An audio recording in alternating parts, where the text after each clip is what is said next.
Hey guys, welcome to Patriot Muscle Health, where it's easy to find strength physically, but we also take a look at what it takes to be emotionally, mentally, and spiritually strong. Today we have Misty Regan with us, and she has started a business called Hopeful Wellness. And I wanted to kind of pick her brain a little bit because things really have moved fast for her in the last few months. And, you know, I'm all about looking at health from a if we know that something bad is going to happen to us, what can we do preventatively so that we can fix those issues before they end up becoming chronic or before we have to get on medication. So welcome, Misty. So tell us a little bit about you and how you got involved, I guess, in becoming a nurse practitioner. I'm sure that there's a whole list of credentials that you have. So whatever free that you want to share, I mean, whatever you want to share with us, feel free to tell us a little bit about you. Yeah, that's a long process for sure. We're talking about 22 years of off and on education. So yeah, I don't think you've got that kind of time, but yeah, I started as a scrub tech back in 1999, 2000. I went through GTCC there right out of high school. Thinking that I wanted to be a nurse, but not quite sure. And in the midst of all of these, I've attempted other career paths, and then it never worked out. So I tried beauty school one time. Oh my gosh, it's crazy the things that I've done in this 22 years. But God's pointed me in the right direction and got me exactly where He wants me. But yeah, started as a scrub tech in 1999, 2000. Started nursing school the first time in 2002, I think it was 2001, 2002. Finally finished nursing school, had a baby in there, got married, all kinds of craziness.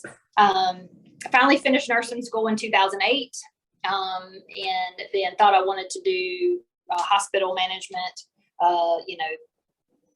leadership type thing. Did that for a year and was like, nope, that's not it either. And then I started my nurse practitioner program in 2013. Had to take a little time off of that with my dad being sick, who passed away in 2016 with frontotemporal dementia. And once he passed away, I started back and finished my last year. I graduated in 2018. So I am an adult geriatric primary care nurse practitioner. Okay. So how, I guess, far up the medical ladder did you get to, I guess, before everything kind of went crazy? Yeah, I was working the last 3 years. I was working at Danville Regional or SOVA Health in Danville, the hospital in Danville, Virginia. And I was the nurse practitioner for the cardiology group on the inpatient side. So I went to the hospital every day and managed the hospital patients. And like I said, I did that for the last 3 years before I left and opened this practice in January. So I was there at the start of the pandemic, and until January 28th was my last day in the hospital. And that was of this year? Yep, January 28th, 2022. So just 6 months ago.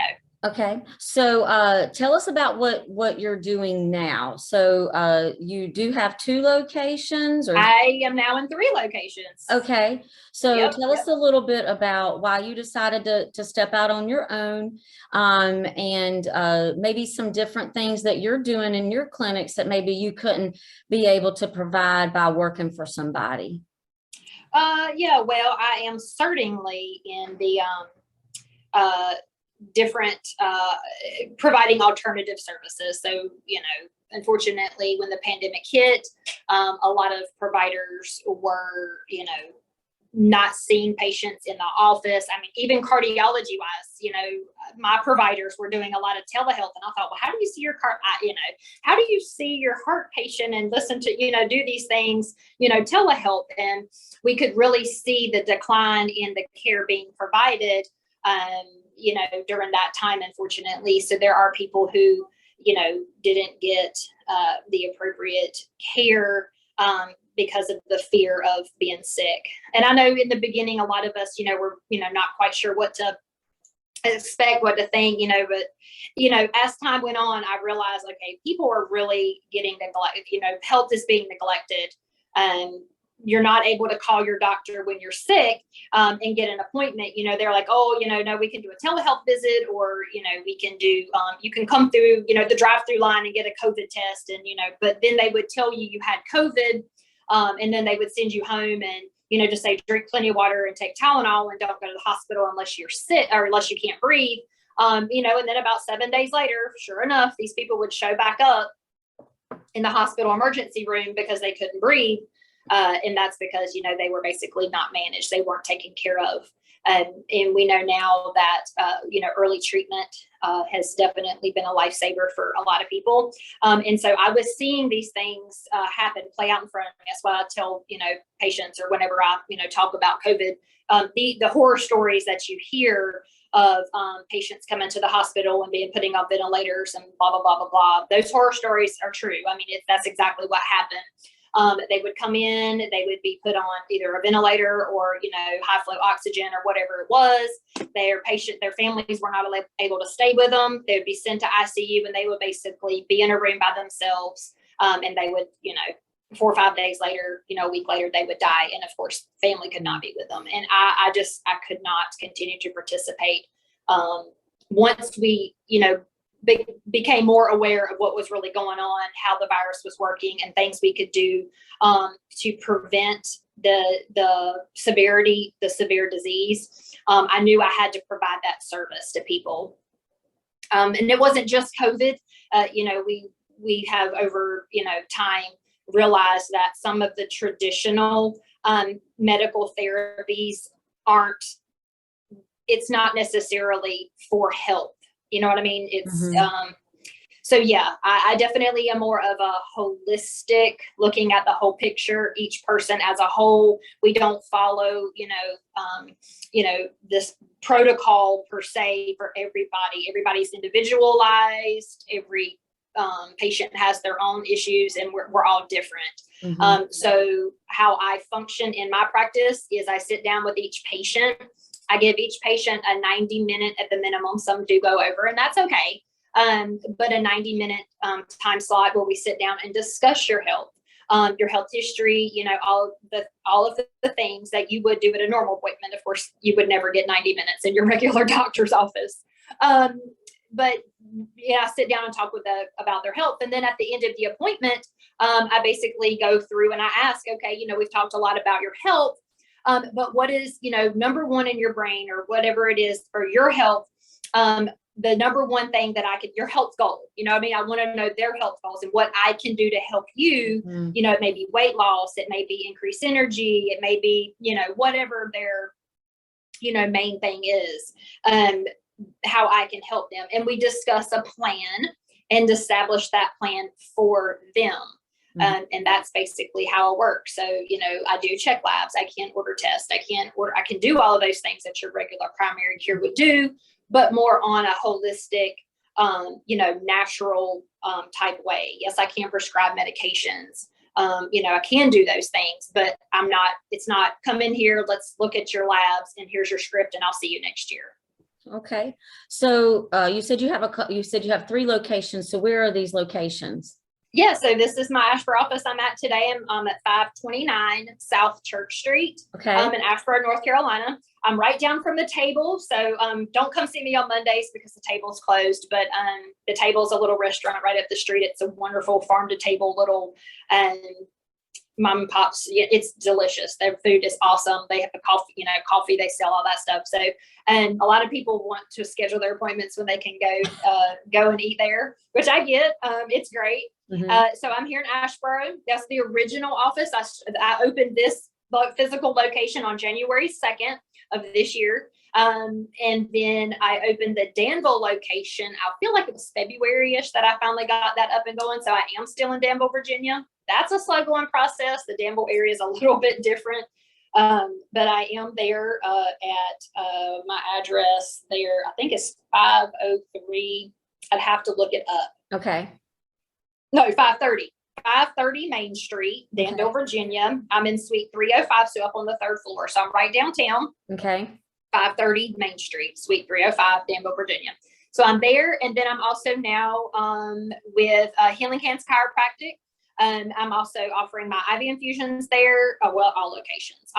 I'm available for the IV services, as well as my direct primary care. Awesome. So tell us I'm going to pull your website up real quick because I'm really interested in these IV treatments. Yes. Yeah, vitamin infusions, IV vitamin infusions. So if you go to the IV hydration tab, it'll kind of give you a rundown of what. I try to keep it simple. Right, I'm going to make this just a little bit bigger. So yeah. See. All right. So tell us a little bit about these, because I know that this is kind of like a buzz thing going on now, but I mean, I know absolutely in the health industry that swear by this, and I've been meaning to try it, but I don't feel bad anymore. But there for a while, I was like, I gotta go and get one of these. So I'm glad to know that you have a Greensboro location, as well. So tell us a little bit about what this is, and maybe some results that maybe either you have seen personally, or maybe people that you have treated have seen. Yeah, so the IV vitamins are they've been around for a while. And yes, now kind of the buzz, especially with COVID. And again, this is how I got into all of this stuff. If you would have asked me, this time last year, would I have ever imagined owning my own practice, being in an outpatient setting, I would have completely been like, absolutely not, never, no. I love inpatient, and I do love inpatient. But yes, outpatient world is very different. I would not trade it for the world now. And I'm very thankful to be here, and sort of kind of do wish I'd have done it sooner. But again, God has us where he wants us, and that's how things work. But I got started with the IV vitamin infusions because I had, I've been doing early treatment, long haul treatment for COVID patients since about August of last year. And as in the wintertime, December, January, February, with the second kind of wave of COVID, I was helping treat patients, and they were saying, lots of GI symptoms, nausea, diarrhea, vomiting. People could not take the supplements and medications that were prescribed when they were sick because of all the GI symptoms. And I was like, I've got to figure out a way to get this vitamin, help people supplement with vitamins to get over this virus.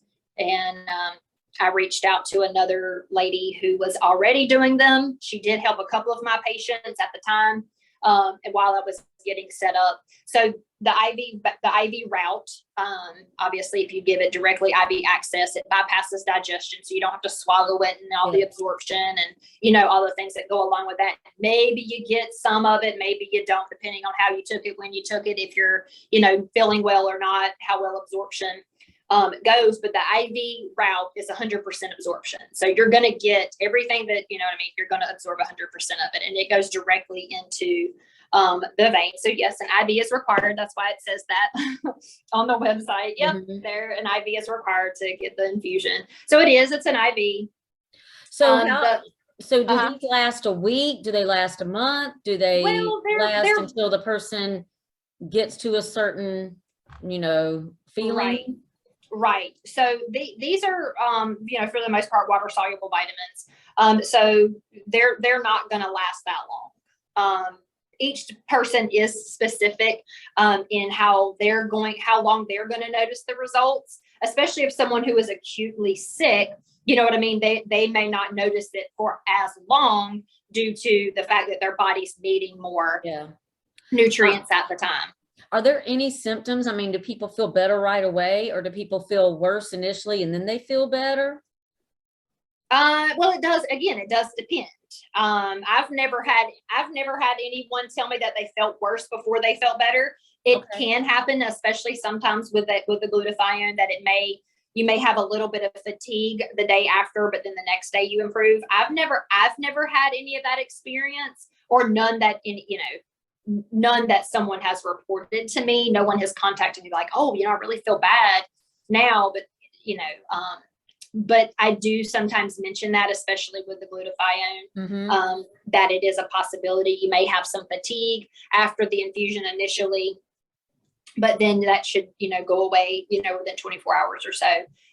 But depending on, again, the severity of how sick they were, when I got to them doing the IV stuff. Now, obviously, you can have the IV infusions, not just if you're sick. So my husband this year, we started doing them with him, end of February or so. He's got horrible seasonal allergies.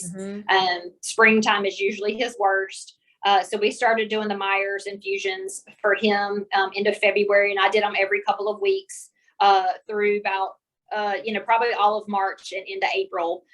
Once that plume of pollen finally went away, and no longer every day you walked outside and the sky was yellow from pollen, we kind of tapered those off. He was not a fan, but he did say they definitely helped lessen his severity of his allergies. We still continued with the antihistamines that he'll do for several months. And I did actually have a couple of patients who did that, and it certainly helps lessen the severity of that histamine. So your B vitamins, the C, the zinc, they all do help with this. With the histamine response. Is there anything else you wanted to share on your website? Well, I do work with the 56-day program there. If you've got people, and I recommend this with a lot of my patients, who are coming in as far as and I've got to update at my July dates that are coming up. But this is a wonderful program, and I've partnered with them to offer a good nutritional program. We don't necessarily call it a diet.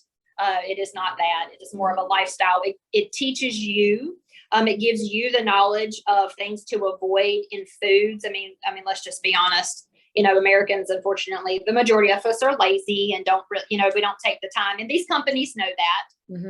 They spend a lot of money on marketing and making their boxes look pretty, and like they'll advertise them as healthy. But if you don't know how to turn a box over and read food labels and see what they're putting in there, a lot of us are eating things that are actually sabotaging our diet. And so that's why I work with the 56-day program. It's a wonderful nutritional program to help teach you how to read food labels, to know what foods to avoid, and to give you the alternatives to make better food choices. So it's a wonderful program. I've walked through it. I've not done it as in like going to the meetings, but I have walked through the online program. So they do it in person weekly, and they also do an online version. But again, it's a great way to teach yourself how to change your eating habits to benefit your health. One of the biggest problems with the majority of people is inflammation, which is fed by sugar, and that cycle creates disease. So sugar, inflammation, disease, and that's pretty much kind of what we the American diet, the Western diet. And so we have to make those types of changes for ourselves, to improve our health. You'd be surprised how many people don't associate what they put in their mouth as being what's causing their problem. Yeah. And because they're like, oh, this is what I want to eat because this is what I always eat, or this is what tastes good. Or this is what my brain's telling me I need to eat because I fed it so much sugar, it's addictive. I mean, sugar is more addictive than cocaine. So, when our brain literally, gets addicted to it. And in other countries, I mean, certain things are banned that are not banned here, and that are, put in everything. So, but we have to give ourselves the knowledge. We have to be responsible for our own health, because we've learned through this pandemic for sure, the medical community is going to abandon you. You have got to take care of yourself. If you really want to be healthy, you've got to learn how to do these things on your own. And that's why I'm here. There are other providers like myself out there. And again, it's a completely different mindset for a lot of people.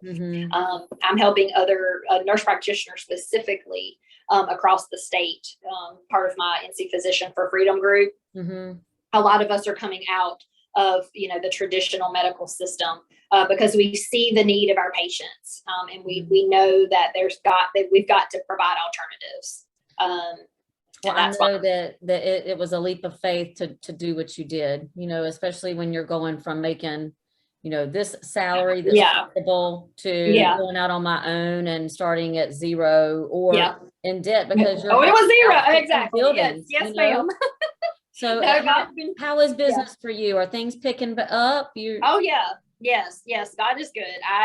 I'm very thankful for the connections. Like I was talking to one today, and I was saying how thankful I was to have been placed in the position where I am and to meet so many wonderful people like yourself and our group over the past year. It's definitely been a tremendous support, and being able to, again, be available and be able to help it's just been I can't complain at all whatsoever. Yes, there are long days. Like I said, typically this time of year, I would be done at the hospital, by 1, 2 o'clock, and I'd be at the pool, and be done. And I may have been to the pool just a couple of days this year. So, but that's okay.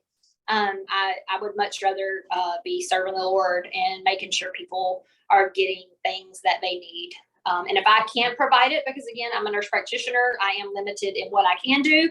But again, I have lots of connection through NC Physicians for Freedom, getting people to the appropriate places if need be. I work with a cardiologist, urologist, any of those other services that are needed.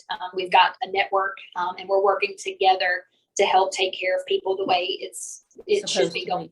Awesome. Yep. Well, I wanted to end with just one more question.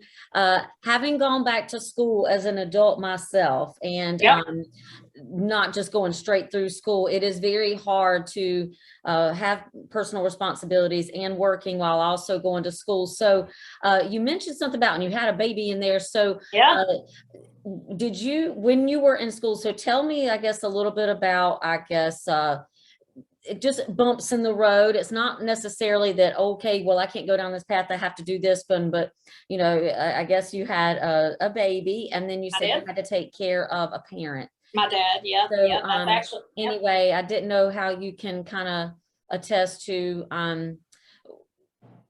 your will to just keep going, during a goal that you had, and then some unplanned, I guess, situations that happened, good or bad or indifferent. It's just what caused you just to say, hey, I'm just going to keep on going, because it's not easy. It's easy to give up whenever you have a goal, and those are experiences that can easily sway somebody to finish their purpose.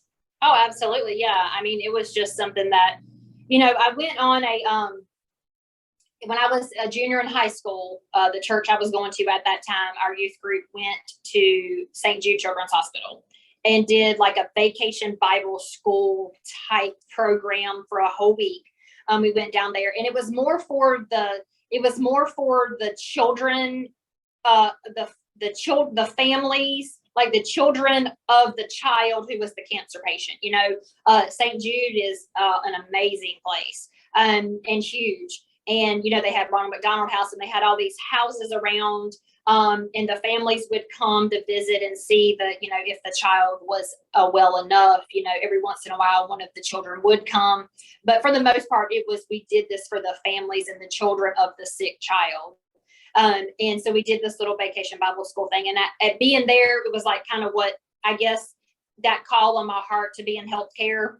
And so right after high school, I was kind of booking that, we all go through those things where we're like, in your heart what God wants you to do, but you're like, I have no interest in going to school for that long. Yeah. And it's funny because my mom always picks on me. She is like, for somebody who never wanted to go to college, you spend all this, and it's true. I mean, it's so true. So starting then, I knew, I could sense in my heart, like I knew God was calling me to be in healthcare. And once I started the nursing program originally, for the first time, learning about the different roles and professions that nursing has, I heard about nurse practitioner. I was like, oh, that's awesome. Like, that's what I wanted to do. But it just took the long way around. So yes, I had my son while I was in the nursing program in the middle. I finished the semester I was in. He was born in February, which would have been in the middle of a semester. And I didn't want to be in the middle of the semester having a baby and missing days. So I finished the semester I was in. He was born in February. And as soon as he was born, I started right back the next semester, picked right back up.